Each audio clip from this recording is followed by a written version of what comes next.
Hello, students. Today we will learn about rationalization.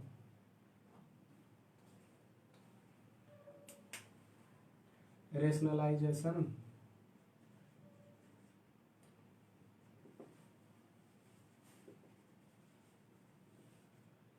Rationalization. आज हम लोग सीखेंगे रेशनलाइजेशन क्या होता है और रेशनलाइजेशन हम लोग कैसे करते हैं। ठीक है, देखिए रेशनलाइजेशन से पहले हम लोग रेशनलाइजिंग फैक्टर के बारे में जानेंगे। अगर मान लिया जाए हमारे पास कोई नंबर है 2, तो 2 को 2 से मल्टीप्लाई करने पे हो रहा है। ठीक है, अगर हमारे पास 2 है तो 2 को √2 से मल्टीप्लाई करेंगे तो 2 इंटू √2 ही लिख सकते हैं, या इसको ऐसे कर सकते हैं 2 इंटू 2 टू द पावर 1/2, और बेस से हम तो पावर को ऐड कर सकते हैं। अगर √2 इंटू √2 है तो इसको क्या कर सकते हैं 4 का √2। तो रेशनलाइजिंग फैक्टर एक ऐसा फैक्टर होता है जो कोई भी इरेशनल नंबर को उसमें मल्टीप्लाई कर दें तो रेशनल बन जाए। जैसा कि अगर हमारे पास √3 है, √3 क्या है इरेशनल नंबर, √3 को कौन सा ऐसा नंबर से मल्टीप्लाई कर लें जिससे ये रेशनल बन जाए, तो कौन है √3 ही है। √3 में 3 से मल्टीप्लाई किया कितना है 9, और 9 का स्क्वायर रूट 3, तो क्या बन गया 3। मतलब कि √3 का रेशनलाइजिंग फैक्टर कौन हुआ √3 ही हुआ। ऐसे ही सिमिलरली अगर हमारे पास √2 - 1 है तो √2 - 1 का रेशनलाइजिंग फैक्टर √2 + 1। ऐसा क्यों? क्योंकि इन दोनों को जब मल्टीप्लाई कर रहे होंगे तो जो नंबर आएगा रिजल्ट इसका वो क्या हो जाएगा रेशनल नंबर। जैसा कि हम लोग देख सकते हैं √2 + 1 इंटू √2 - 1 किया जाए तो हम लोग कर सकते हैं इसको a + b into a - b, तो a² - b², मतलब 2 - 1 रेशनल है। तो हम लोग सबसे पहले रेशनलाइजेशन के पहले हम लोग जिस भी नंबर का रेशनलाइजेशन करना होगा उसके हम लोग सबसे पहले रेशनलाइजिंग फैक्टर खोज रहे होंगे, और रेशनलाइजिंग फैक्टर खोजने के बाद उसको हम लोग नंबरेटर और डिनोमिनेटर में मल्टीप्लाई कर लेंगे, तो जो नंबर आएगा वो उसका रेशनलाइजेशन हो जाएगा। रेशनलाइजेशन का मतलब एक तरह से कह सकते हैं कि जो सर्ड होता है उसको हम लोग को रेशनल में कन्वर्ट कर देना। जैसे कि हम लोग जानते हैं सर्ड क्या होता है any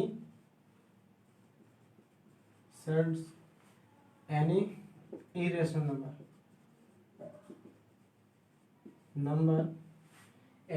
number of the form,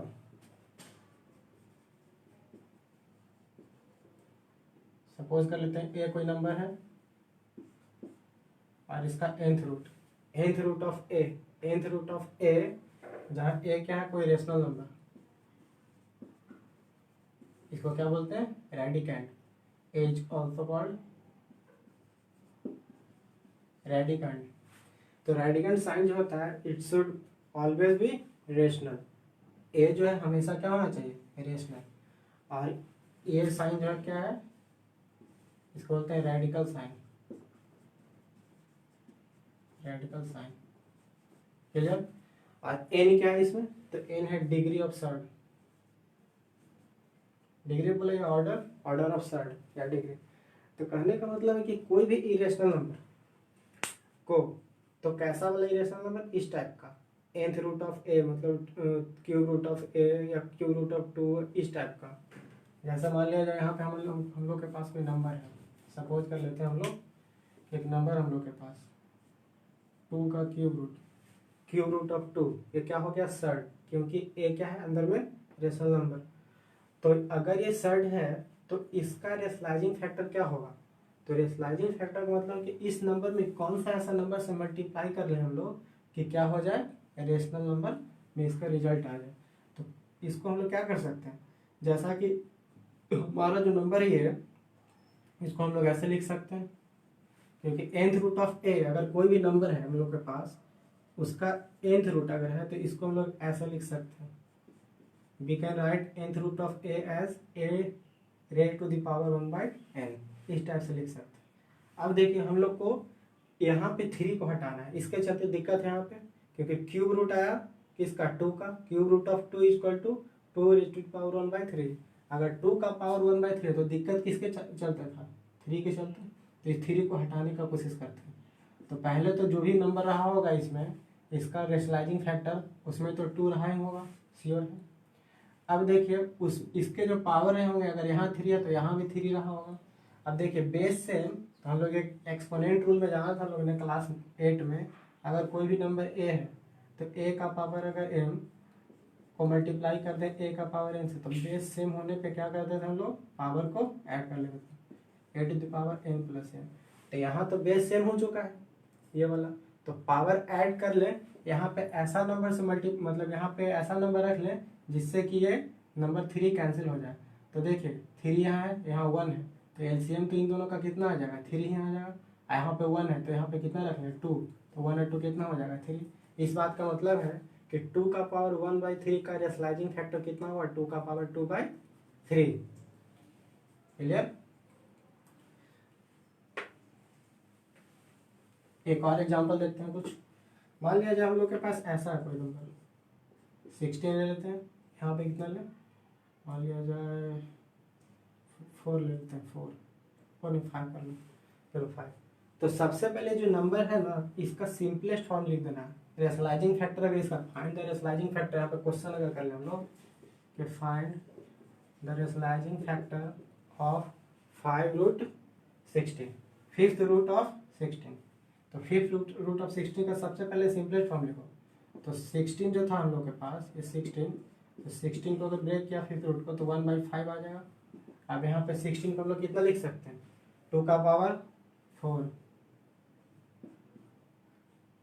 2 का पावर 4 और 1/5। अब इसको क्या कर सकते हैं हम लोग, 2 का पावर 4/5। ऐसा क्यों, क्योंकि हम लोग ये भी एक्सपोनेंट रूल जानते हैं कि अगर a का पावर m है और ऊपर में n ब्रैकेट के साथ, तो पावर क्या होता है, मल्टीप्लाई m इंटू n। तो यहाँ पे क्या था, 2 का पावर 4 इंटू 1, पावर में 1/5, तो क्या कर लिया 4 इंटू 1/5, तो 4 इंटू 2 का पावर 4 इंटू 1/5, 4 में 1 से मल्टीप्लाई, तो 4/5। अब रियल में जो 5th रूट ऑफ 16 था वो कितना था रियल में, 2 का पावर 4/5। अब हम लोग सोचते हैं कि इसमें कितना से मल्टीप्लाई कर लें, इस नंबर में कितना से मल्टीप्लाई कर लें कि ये रेशनल नंबर में कन्वर्ट हो जाए। तो इसका रेशनलाइजिंग फैक्टर अब रियल में इसका रहा होगा, रेशनलाइजिंग फैक्टर ऑफ 2 का पावर 4/5। तो कितना से इसे मल्टीप्लाई करना चाहिए, 2 का पावर 4/5 है इंटू 2 तो रहेगा ही। अब ऊपर में जो नंबर इसके पावर में आएगा उसकी, अगर इसका बेस 5 है तो इसका बेस तो 5 रहेगा ही। अब यहाँ पे इस 5 को कैंसिल करना है, तो यहाँ पे 4 है तो यहाँ पे कितना रखना है, 1, तो 5 हो जाएगा, पावर ऐड होकर के। इस बात का मतलब 2 का पावर 4/5 का रेशनलाइजिंग फैक्टर कितना हो गया, 2 का पावर 1/5। क्लियर, ठीक है। तो अब हम लोग रेशनलाइजिंग फैक्टर को जान गए। अब कुछ स्पेशल है इस टाइप का, अगर मान लिया जाए हम लोग के पास ऐसा √a प्लस √b टाइप, तो इसका रेशनलाइजिंग फैक्टर कौन होगा, √a माइनस √b। अगर √a माइनस b रहा होगा तो इसका मतलब प्लस, कहने का मतलब है अगर प्लस है तो माइनस है, माइनस है तो प्लस कर लेना बस, ठीक है। इसको एक कंजुगेट भी बोला जाता है, कंजुगेट भी, ठीक है। तो अब समझते हैं हम लोग रेशनलाइजेशन। तो रियल में क्या है कि अगर हम लोग के पास मान लिया जाए ऐसा है 1/√2, तो रेशनलाइजेशन हम लोग कर रहे होंगे डिनोमिनेटर का, रेशनलाइजेशन किसका कर रहे होंगे, डिनोमिनेटर का। अगर हम लोग के पास कोई ऐसा नंबर है p/q फॉर्म में, नंबरेटर अपॉन डिनोमिनेटर है, डिनोमिनेटर में √2 है, तो कहीं पे ऐसा क्वेश्चन दिया हुआ है कि रेशनलाइज डिनोमिनेटर ऑफ इतना, जो भी नंबर है होगा, तो इसका अगर रेशनलाइजेशन करना है डिनोमिनेटर का, तो सबसे पहले आप खोजिए कि डिनोमिनेटर का रेशनलाइजिंग फैक्टर कितना है। तो यहाँ पे √2 है, तो अभी हम लोगों ने जाना था कि √2 जो भी नंबर है उसको कैसे हम लोग रेशनलाइजिंग फैक्टर करते हैं। तो √2 को कितना से मल्टीप्लाई करें तो हट जाए, रेशनल हो जाए, तो √2 ही रहा होगा। तो इसके रेशनलाइजिंग फैक्टर को मल्टीप्लाई कर लेते हैं, तो √2 में नॉमिनेटर और डिनोमिनेटर दोनों मल्टीप्लाई कर लिया तो कितना आया √2 यहाँ पे 2 2 ज़ा 4 तो 4 का रूट 2। तो अब ये रेशनलाइज हो चुका है। अगर ऐसा हो जाए मान लिया जाए 1/1 के यहाँ पे ऊपर कोई भी नंबर हो सकता है, ठीक है, बस हम 1 ले रहे हैं इजी के लिए। 3 अगर मान लिया जाए -√2 है 1/√3 -√2 1/√3 -√2 तो √3 -√2 तो माइनस है, तो माइनस के लिए क्या बताया प्लस होगा इसका रेशनलाइजिंग फैक्टर। तो √3 प्लस √2 से नॉमिनेटर और डिनोमिनेटर में मल्टीप्लाई और डिवाइड कर लेना है। क्लियर। अब देखिए जहाँ भी ऐसा आ जाए a minus B into A plus B तो हम लोग ये रिजल्ट तो आइडेंटिटी वाला याद रखते हैं कि a² - b² equal to a plus B into a minus B. अगर दो टर्म का सम और डिफरेंस का प्रोडक्ट है तो एक बार स्क्वायर कर दो फर्स्ट का और सेकंड का, दोनों का गैप ले लो। तो यहाँ पे क्या आ जाएगा ऊपर में √3 + 1 में 1 से तो √3 + 2 में 1 से तो √3 + 2 ही रहेगा। और यहाँ a minus B into A plus B तो a² तो √3 का स्क्वायर -√2 का स्क्वायर तो कितना आ जाएगा √3 + √2 अपॉन √3 का स्क्वायर 3 √2 का स्क्वायर 2 तो कितना आया 1। तो यहाँ पे जो 1 आया रेशनल हो गया तो डिनोमिनेटर का हम लोग ने रेशनलाइजेशन कर लिया।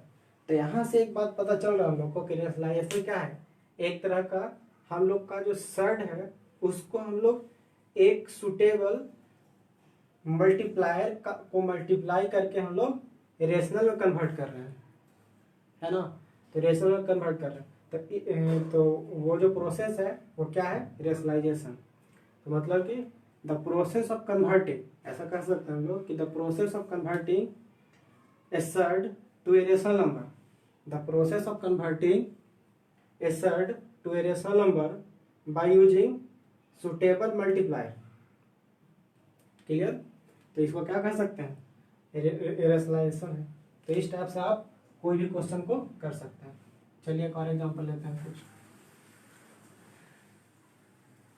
अगर हम लोग के पास ऐसा क्वेश्चन है √3 + √2 upon √3 - √2 rationalise the denominator of √3 + √2 upon √3 - √2।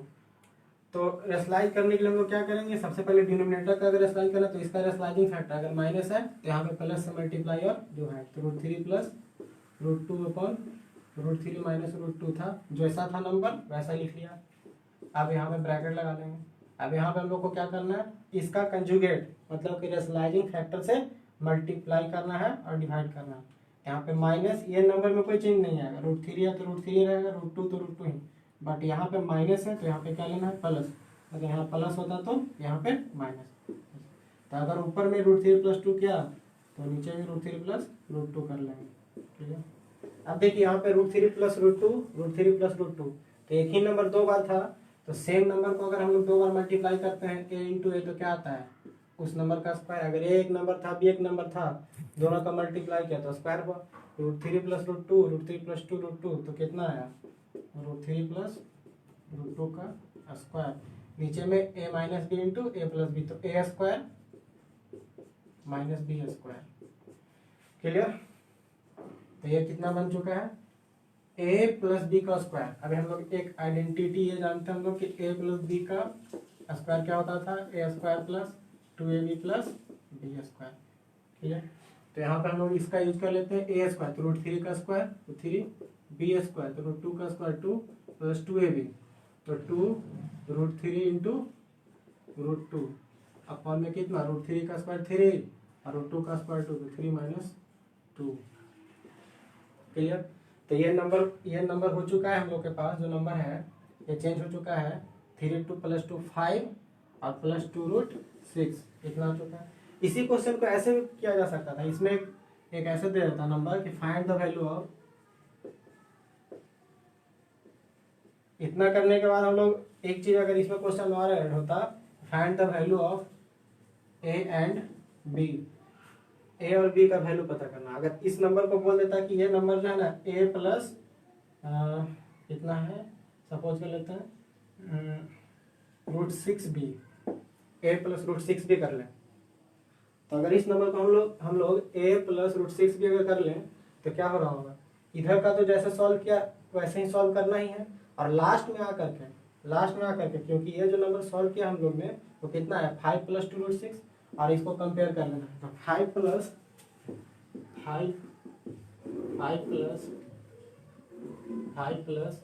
2√6 जो था वो किसके इक्वल आया हुआ है a प्लस हम लोग के पास b√6।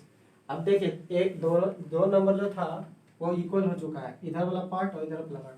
LHS में भी 2 टर्म है और RHS में भी 2 टर्म है।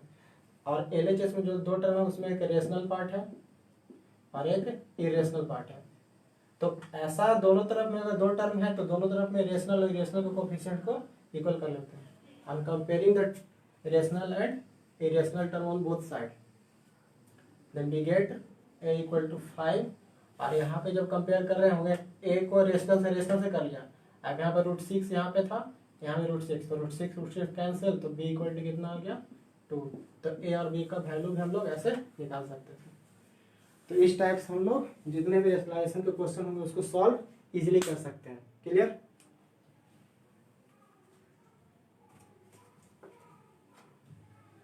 तो एक्सरसाइज NCERT 1.5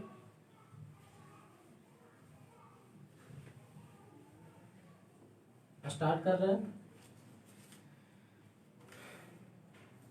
तो एक्सरसाइज 1.5 का क्वेश्चन नंबर फर्स्ट मुझे तो लगता है करवा ही गया था। फर्स्ट का सब तो हो ही गया था, सेकंड भी, और थर्ड देखते हैं। थर्ड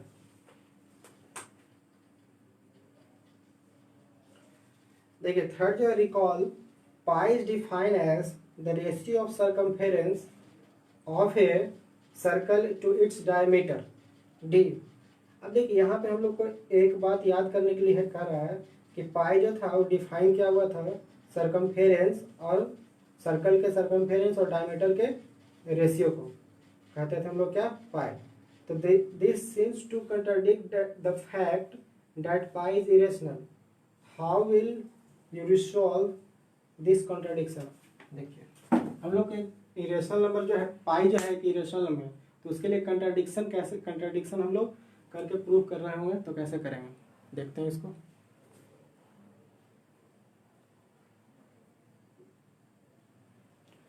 तो देखिए एक तरह से हम लोग कर लेते हैं यहाँ पे कि prove that pi is an irrational number. हम लोग प्रूव कर रहे हैं पाई इज एन इरेशनल नंबर, और वो भी किस मेथड से? कंट्राडिक्शन से, क्योंकि कंट्राडिक्शन लाना है। तो हम लोग ने जाना था, हम लोग क्या जानते हैं सर्कल के बारे में? एक सर्कल हम लोग के पास, मान लीजिए सर्कल का रेडियस है r, इसका सर्कमफेरेंस है c। तो सर्कमफेरेंस जो होता है सर्कल का सर्कमफेरेंस वो कितना होता है 2πr। सर्कल का सर्कमफेरेंस कितना होता है 2πr। तो सर्कल के जो सर्कमफेरेंस है और यहाँ पे 2r, तो 2r को कितना बोल सकते हैं हम लोग d। तो पाई जो था ये क्या हो चुका है c/d। पाई को जो था क्या हो चुका है c/d, और c/d का मतलब रेशनल नंबर। c/d का मतलब क्या हो चुका है p/q फॉर्म है, और p/q का मतलब रेशनल नंबर। लेकिन हम लोग ये जो यहाँ पे है पाई, ये तो एक फैक्ट ही है, पाई एक फैक्ट है कि क्या होता है इरेशनल नंबर। लेकिन हम लोग ने प्रूव कर दिया यहाँ पे क्या रेशनल। तो एक कंट्राडिक्शन आ गया यहाँ पे। ये कंट्राडिक्शन मेथड जो होता है क्या होता है उसको पहले जानना। कंट्राडिक्शन मेथड जो होता है उसके अकॉर्डिंग हम लोग को प्रूव करना है, जो भी हम लोग को प्रूव करना है उसके अपोजिट हम लोग सपोज कर लेते हैं, ठीक है। और उसको सॉल्व करते समय एक ऐसे स्टेप पे पहुंचते हैं कि कहीं ना कहीं हम लोग को एक कंट्राडिक्शन मिल रहा होता है। तो वहाँ पे जैसे ही कंट्राडिक्शन मिलेगा तो हम लोग कहते हैं कि ये कंट्राडिक्शन है, और ये कंट्राडिक्शन क्यों इराज हुआ? हमारे रॉन्ग एजम्पशन के कारण। जिसके बाद से हम लोग बोल देते हैं कि नहीं, हमारा जो मानना था वो गलत था, इसलिए जो फैक्ट है वही सही है। तो देखिए हम लोग को प्रूव करना था क्या कि पाई रेशनल नंबर। तो सबसे पहले हम लोग सपोज कर लेते हैं कि if possible pi is rational. हम लोग को प्रूव क्या करना है कि पाई क्या है इरेशनल। लेकिन हमने मान लिया कि यदि संभव है तो हमने माना कि पाई क्या है, रेशनल। और पाई को फिर हम लोग ने फाइंड करना चाहा, तो सरकमफेरेंस जो होता है सर्कल का, circumference of circle 2 pi R. 2 R मतलब डी, 2 आर को क्या बोल सकते हैं, डी। अब डी जो था डायमीटर, तो डी को हम लोग सरकमफेरेंस की तरफ करेंगे, तो इस बात का मतलब है कि सर्कल के सरकमफेरेंस और डायमीटर का जो रेशियो होता है क्या होता है, पाई।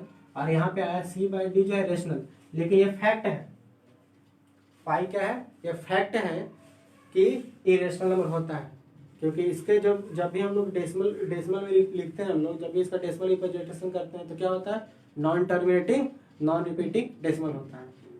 तो यहाँ पे but it contradict the fact,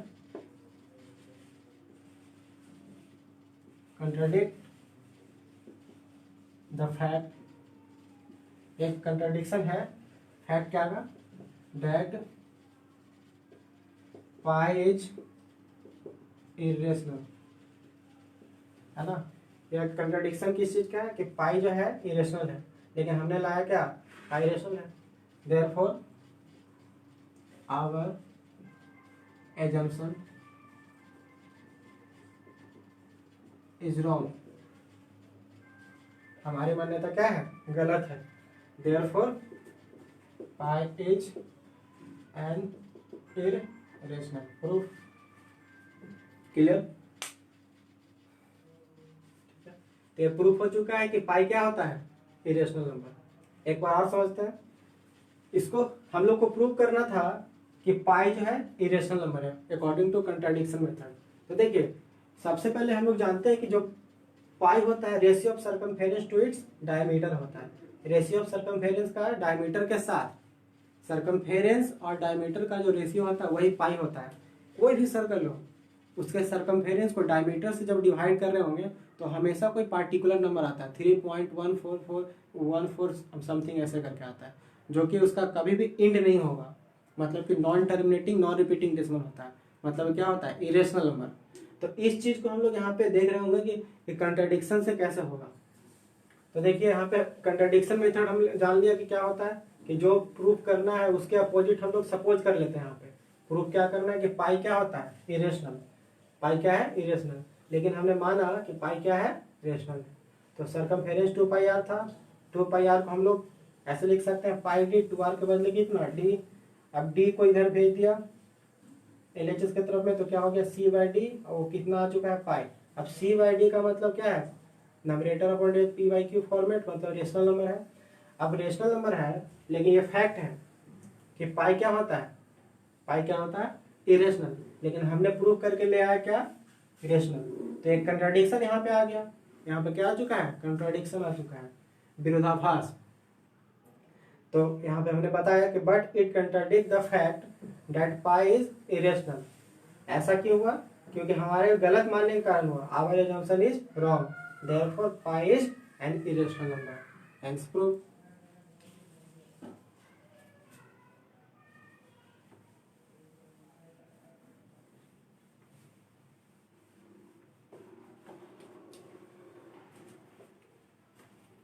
तो क्वेश्चन नंबर 4 देखते हैं, represent square root of 9.3 on the number 9।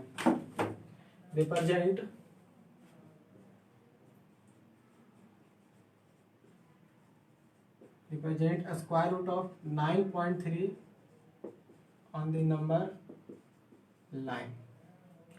तो देखिए हम लोग को स्क्वायर रूट ऑफ नंबर 9.3 को नंबर लाइन पे रिप्रेजेंट करना है, क्लियर। तो नंबर लाइन पहले ड्रा कर लिया जाए, उस पर एक ओ मार्क कर दे, और ओ को कैसा लेना है, ट्रीट कर रहे हैं जीरो के जैसा। Take a point O on the number line treated as zero. अब देखिए यहाँ पे हम लोग को ये लेंथ कितना है, 9.3 यूनिट का, तो यहाँ पे स्केल रखना है यहाँ पे, और स्केल रखने के बाद 9 सेंटीमीटर तक जाना है। उसके बाद छोटा छोटा पॉइंट जो होता है उसके बाद 3 आगे, 3 पॉइंट आगे जाना, 1 2 3, और वो जो जितना 9.3 होगा उसको यहाँ पे ड्रा कर लेना है।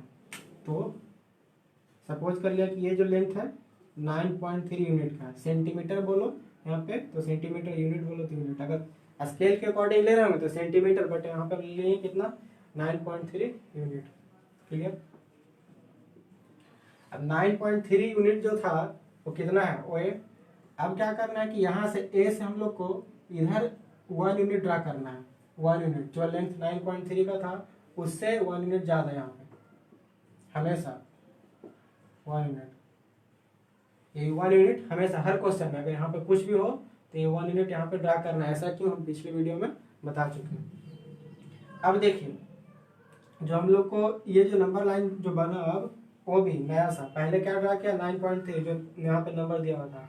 अब 9.3 ड्रा करने के बाद जो पॉइंट था ए, उससे ए भी कट किया कितना 1 यूनिट का। अब हम लोग के पास एक नया लेंथ आ चुका है 10.3, कौन सा, ओ ए, ओ बी आ चुका है। अब ओ बी जो आया है ये लाइन, इसका हम लोग क्या कर रहे होंगे, परपेंडिकुलर बाइसेक्टर। तो परपेंडिकुलर बाइसेक्टर हम लोग जानते हैं, कंपास के निडल को ए पे पुट कर लें, और ए पे पुट करने के बाद मोर देन हाफ, आधा से ठीक ज़्यादा, थोड़ा सा ज़्यादा खोल लें, कितना भी खोल सकते हैं, बस आधा ज़्यादा खोल लिया जाए, और फिर उसके ओबी के एबव में और बिलो में कट कर लेते हैं। ठीक है। और सेम उस गैप को मेंटेन रखते हुए बी पे निडल को रखना है, और बी पे रखकर यहाँ से कट लगाना है, यहाँ से कट लगाना है, और फिर इसको ज्वाइन कर देना है। ठीक है। अब इसको ज्वाइन करने के बाद ये जो लाइन था परपेंडिकुलर बाइसेक्टर, इसको कहीं पे कट किया, इसको नाम रख लेते हैं, वो पी पॉइंट है। तो अब क्या करना है कि पी को सेंटर लेना है। अब पी को सेंटर लेकर के ओपी या ओबी दोनों को, ओपी या पीबी में से किसी एक को रेडियस लेकर के, मान लिया हम ओपी को रेडियस लेते हैं, तो सेमी सर्कल ड्रा करना है। तो यहाँ पे निडल को रखकर यहाँ से एक सेमी सर्कल ड्रा कर लेंगे, और सेमी सर्कल हमेशा इस पॉइंट पे जाकर के मिलेगा, जो 1 यूनिट का लेंथ वाला लाइन सेगमेंट होगा उसके एंड पॉइंट पे जाकर के मिल जाएगा। और इसके बाद क्या करना है, यहाँ पे ड्रा करने के बाद इस पॉइंट ए पे परपेंडिकुलर ड्रा करना है with the help of compass के मदद से हम लोग को एक यहाँ पे परपेंडिकुलर ड्रा करना है। और ये लाइन जो है सर्कल को, सेमी सर्कल को एक पॉइंट पर कट के, सपोज कर लेते हैं ये कुछ भी मान लेते हैं क्यू है, तो ये वाला जो लाइन आया ए क्यू, यही वाला जो लाइन आया ना ए क्यू, ये लाइन कितना को रिप्रेजेंट कर रहा है 9.3 को। अब ये लाइन जो है ए क्यू 9.3 अगर है तो इसको नंबर लाइन पे जाना है। तो अगर हम लोग सपोज कर ले कि ये सेंटर है और ये वाला रेडियस ए क्यू, तो यहाँ से अगर हम लोग ड्रा किया जाए तो नंबर लाइन को यहाँ पे कट कर रहा होगा कहीं ना कहीं। तो जिस पॉइंट पे आगे कट कर रहा होगा ये वाला पॉइंट, सपोज किया कि डी है, तो डी ही जो रहा होगा क्या 9.3 नंबर लाइन पे रहा होगा। क्लियर। मतलब कि यहाँ से लेकर के यहाँ तक का जो लेंथ है वो कितना है 9.3 है। कहाँ से, ए से लेकर के डी तक का लेंथ, इसको हटाओ, ए से लेकर के डी तक का जो लेंथ है वो 9.3 यूनिट का है। Therefore point D represent on the number line। एक बार और इसको समझते हैं। सबसे पहले first we draw a line and take a point O on the number line, and we draw कितना था OA equal to 9.3 centimetre. Draw OA equal to 9.3 centimetre, क्योंकि स्केल अगर ले रहा होगा तो सेंटीमीटर वहां पे रहा होगा, बट कितना यूनिट को हम लोग सेंटीमीटर सपोज कर लेते हैं। मान लिया जाए 2 यूनिट को अगर उतना सेंटीमीटर, तो आगे बढ़ के उस टाइप से हो जाएगा। और extend A to B such that, इस तरीके से पढ़ाया कि A B equal to 1 centimetre, and draw,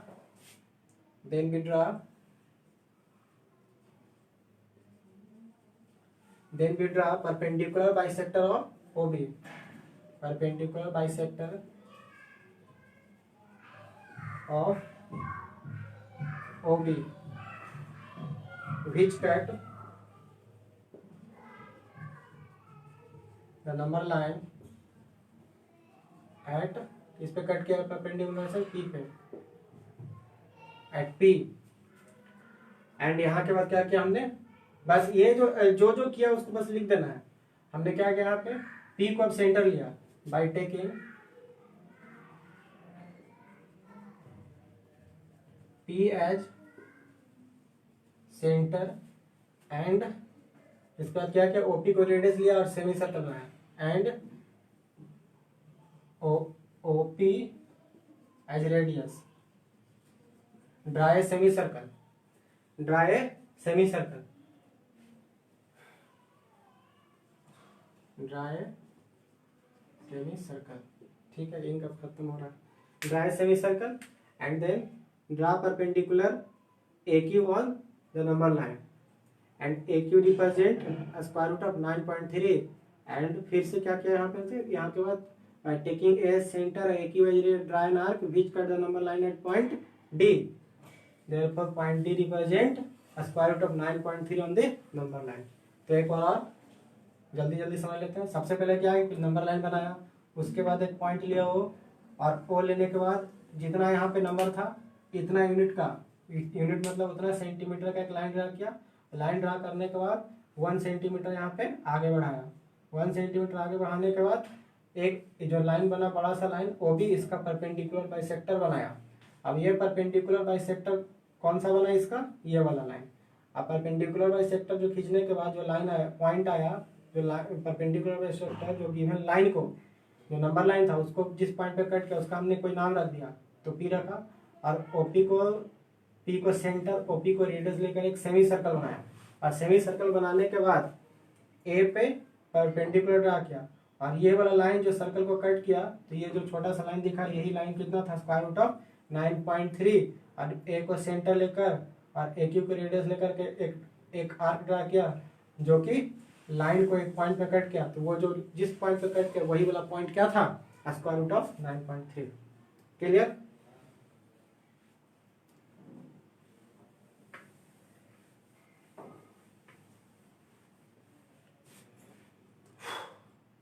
तो 5 है rationalisation of the denominator of the following, तो ये तो हो जाएगा रेशनलाइजेशन। चलिए एक लास्ट वाला देख लेता हूँ, 1 by square root of 7 minus 2, तो इसका रेशनलाइजेशन करना है डिनोमिनेटर का।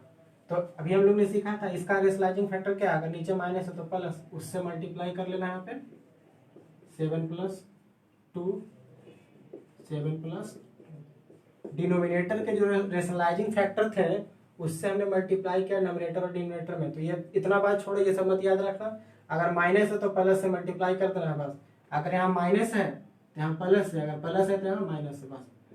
तो 7 + 2 बाय, यहाँ पे हुआ कितना, a - b, a + b, तो a स्क्वायर, तो √7 का स्क्वायर माइनस b स्क्वायर 2 का स्क्वायर, तो 7 + 2, √7 मतलब 7 और 2 का स्क्वायर 4, तो कितना है, √7 + 2 बाय 7 - 4 3 आंसर।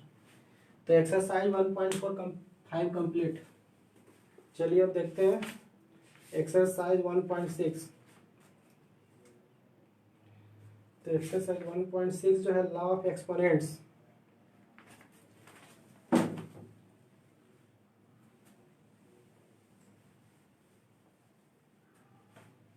एक्सरसाइज 1.6। तो हम लोग जानते हैं लॉज ऑफ एक्सपोनेंट्स, ठीक है। ये इस चीज को हम लोग ने क्लास 8 में पढ़ लिया था, बट एक बार और रिवाइज कर लेते हैं। लॉ ऑफ एक्सपोनेंट क्या होता है, देखिए अगर हमारे पास कोई नंबर है a, ठीक है, अगर उसके पावर में कोई भी नंबर है, अगर सेकंड नंबर भी a है, उसके पावर में n है कोई नंबर, तो अगर बेस सेम है तो पावर को क्या कर लेना है, बस ऐड कर लेना है। a का पावर m इंटू a का पावर n, तो a का पावर m + n कर लेना है, ठीक है। नेक्स्ट, अगर a का पावर m है अपॉन a का पावर m, मतलब डिवाइड है, ऐसे या ऐसे भी लिख सकते हैं, a का पावर m डिवीजन a का पावर m, तो इसको हमेशा पावर को सेपरेट करना है। अगर डिवीजन में है तो पावर सेपरेट करना है, अगर प्रोडक्ट में है तो पावर को ऐड करना है। ऐसा क्यों होता है हम क्लास 8 में बता चुके हैं। अब देखिए 1 बाय a का पावर -m, अगर माइनस है तो पावर को ऊपर ले जाएंगे तो प्लस, पावर को ऊपर ले जाएंगे तो प्लस, बट यहाँ पे इस डिवीजन के प्रोसेस में याद रखना यहाँ पे कि जो डिनोमिनेटर वाला जो नंबर है यहाँ पे 0 नहीं होना चाहिए, ए नॉट इक्वल टू 0। ठीक है, अगर ऐसा है हम लोग के पास कि ए का पावर m है और n है, इसको कर सकते हैं a का पावर m इंटू n। अगर कहीं पे ऐसा a का पावर m का पावर n, तो इसको कहीं पे भी a का पावर m का पावर n नहीं लिख सकते। a का पावर n का पावर n है, a का पावर m का पावर n, तो a का पावर n का ब्रैकेट करके n नहीं किया जा सकता। इसमें और इसमें डिफरेंस है, ऐसा क्योंकि देख लो यहाँ पे। अगर मान लिया जाए हम लोग के पास ऐसा 2 का पावर 3 का पावर 4 और छोटा नंबर ऐसा, तो ये वाला नंबर आया कितना, 2 का पावर कितना 9। अगर इस चीज को हम लोग ऐसे कर लें 2 का पावर 3 का पावर 2, तो यहाँ 2 का पावर 3 2 जा 6, तो ये जो नंबर है दोनों इक्वल नहीं है, दोनों इक्वल नहीं है, इसलिए RHS अगर इक्वल नहीं तो LHS भी इक्वल नहीं। इस बात का मतलब है कि ऐसा संभव नहीं है कि a का पावर m का पावर n को हम लोग a का power m under bracket n कर सकते हैं, ऐसा नहीं कर सकते हैं। ठीक है,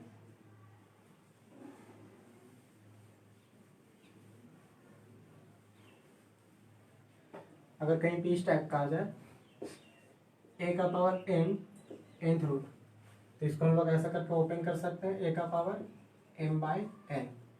अगर कहीं पे ऐसा नंबर है a का पावर m और n, तो यहाँ पे अगर मल्टीप्लाई हम लोग कोई भी नंबर k से कर रहे हैं नॉन जीरो नंबर से, तो यहाँ भी k से कर सकते हैं। मतलब कि nth root of a to the power m में अगर कोई भी नंबर से मल्टीप्लाई किया जा रहा है पावर में, तो इसके एक्सपोनेंट में भी हम लोग कर रहे हैं। क्लियर, इस टाइप से। चलिए तो देखते हैं, और भी है रूल, छोड़ देते हैं उसको। तो नंबर हम लोग के पास फर्स्ट है 64 टू द पावर 1/2। तो 1/2 इसमें टारगेट होता है, इस टाइप के नंबर में हम लोग को टारगेट क्या होता है सॉल्व करते समय, इसका सिंपल फॉर्म लिखना। अब सिंपल फॉर्म के लिए क्या करते हैं कि इस पावर को देखते हैं हम लोग, इस पावर को क्या कितना है पावर 2, तो नीचे वाला जो नंबर है ना बेस, अगर कोई भी नंबर ऐसा a टू द पावर है, इसको बोल सकते हैं हम लोग, n को क्या बोलते हैं, इंडेक्स बोल सकते हैं या एक्सपोनेंट बोलते हैं या पावर बोलते हैं, और a को क्या बोलते हैं बेस। एक्सपोनेंट बोलो, इंडेक्स बोलो, पावर बोलो, n को। तो यहाँ पे जो बेस है ना, उस बेस को हम लोग, ये जो पावर है ऊपर में पावर 1/2 है, तो उसके बेस जैसा करना होता है। जैसे 64 है, तो 64 को कैसा लिख दे कि पावर 2 में आ जाए, तो मतलब 8 का स्क्वायर, तो 8 का स्क्वायर लिख दिया 64 को, वहां पे कितना था 1/2। अब अभी हम लोग ने पढ़ा कि अगर a का पावर m इंटू n है, तो इसको मल्टीप्लाई कर लिया जाए, इसका सोल्यूशन कितना आ गया 8, सिंपलेस्ट फॉर्म हो गया। ठीक है,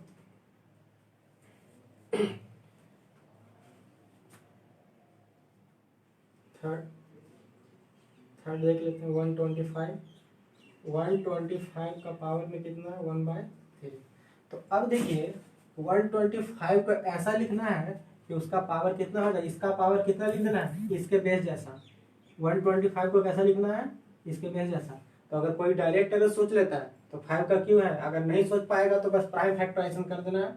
जो भी नंबर यहाँ पे हो बेस वाला नंबर, बेस वाले नंबर को प्राइम फैक्टराइजेशन कर लीजिएगा। और प्राइम फैक्टराइजेशन ऐसा करना है कि उसको यहाँ पे जो नंबर है बेस में उसके सेट बना लें, उसके ग्रुप, मतलब यहाँ पे 3 नंबर तो 3 नंबर के ग्रुप जैसा बना लें। तो यहाँ पे 5 से तो कितना है ट्रिपलेट, 3 नंबर्स का ग्रुप बन चुका है 5 का, तो मतलब 125 को हम लोग ऐसे कर सकते हैं 5 का क्यूब और यहाँ पे 1/3। तो अब यहाँ पे 5 3 इंटू 1/3, 3 से कैंसिल, तो कितना आ चुका है 5। तो इस टाइप से हम लोग कर लेंगे। Clear, similarly you can solve all the rest questions. Exercise 1.6 complete, that means chapter number 1 complete।